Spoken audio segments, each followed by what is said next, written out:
အာဟာရဖြစ်အောင်ဘာလို့စားမလဲလို့တွေးနေအာဟာရလောက်စားဖြစ်လိုက်ပါတယ်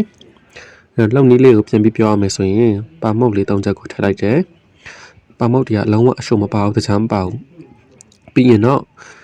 ငှက်ပြောသီးလေးစိတ်ပြီးထည့်လိုက်ပါတယ်ဒီနေရာမှာဖီးစန်းငှက်ပြောသီးဆိုပို့ပြီးတော့မှအရှိစေပါတယ်ပြီးရင်တော့ရင်းနှီးပွားစုတဲ့ကို9မိနစ်လောက်ထည့်ပြုတ်ထားတဲ့ကြက်ဥအကာချက်လေးထည့်လိုက်ပါတယ်ကိုကအငြင်းမကြိုက်ဘူးဆိုရင်တော့ကြက်ဥကိုပြုတ်နေအောင်ချက်ပြီးတော့မှထည့်လိုက်ရပါတယ်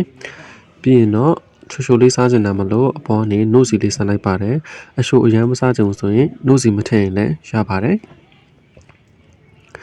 ပြီးရင်တော့တခြားမထည့်ထားတဲ့နာနိုစစ်စိမ်လေးကိုထည့်လိုက်ပါတယ်ခုနကနှုတ်စီထည့်ပြီးသွားပြီဆိုတော့အရမ်းရှို့သွားမှာဆိုလို့တခြားမထည့်တော့ဘူးပေါ့နော်ကိုကအရှိုကြိုက်ရင်တော့တခြားထည့်လို့လည်းရသေးပါတယ်ပြီးရင်နောက်ဆုံးမှာတော့ကွေကာမုံလေးနှစ်စုံလောက်ထည့်ပေးလိုက်ပါတယ်ကွေကာမုံနေရာမှာမိုင်လို Ovaltine စသဖြင့်ကိုကြိုက်တဲ့အမှုကိုထည့်ပြီးစားလို့ရပါတယ်လောက်ရလွယ်ပြီးအာဟာရလည်းဖြစ်စေတာမလို့အိမ်မှာရှိတဲ့ဖေဖေမေမေတသားမမီတွေကိုလည်းကြွကြည့်ပါနောက်ထပ်ဗီဒီယိုတွေမှာပြန်တွေ့ပါမယ်